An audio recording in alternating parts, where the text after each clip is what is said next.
সর্দার সর্দার সর্দার, কি হয়েছে? তুই এত চিল্লাচ্ছিস কেন? মানুষ আমাদের মশার জাতি শেষ করে দিচ্ছে। হাত দিয়ে টালি মেরে, মশাদেরকে বল ভেবে ব্যাট দিয়ে মেরে। আরে তুই এমন পাগল ছিল যে মশাদেরকে খৈনি বানিয়ে খেয়ে ফেললো। এই নে, এটা হচ্ছে একটা জাদু রক্ত। এটা খাওয়ার পর তোর মধ্যে অনেক শক্তি আসবে, আর তুই যার রক্ত খাবি সে মানুষ থেকে মশা হয়ে যাবে।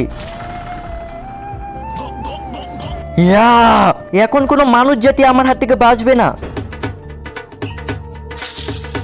আরে আমি মশা কিভাবে হয়ে গেলাম? আরে বাপরে বাপ, আমি মশা কিভাবে হয়ে গেলাম? আরে এটা কি হচ্ছে? আমি পায়খানা করতে পারছি না। ওয়েলকাম টু মশা জাতি। বাপরে বাপ, এ তো কত সুন্দরভাবে শুয়ে আছে। এর তো আমি এক দু ফোঁটা রক্ত খাবো না, এই শরীর থেকে এক বালতি রক্ত খাবো। ইয়া, আমার মধ্যে অনেক শক্তি চলে আসছে।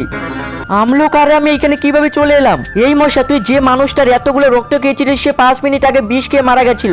ভাই, তুই আমার গালে কিস দিয়ে বিরক্ত করছিলেন, তাই আমি বিষ খেয়ে মারা গেছি। আরে শালা, এটা আমি কি করলাম? আমি তো মশা জাতির জনসংখ্যা বাড়াচ্ছিলাম, এখানে তো আমি নিজেই মারা গেলাম।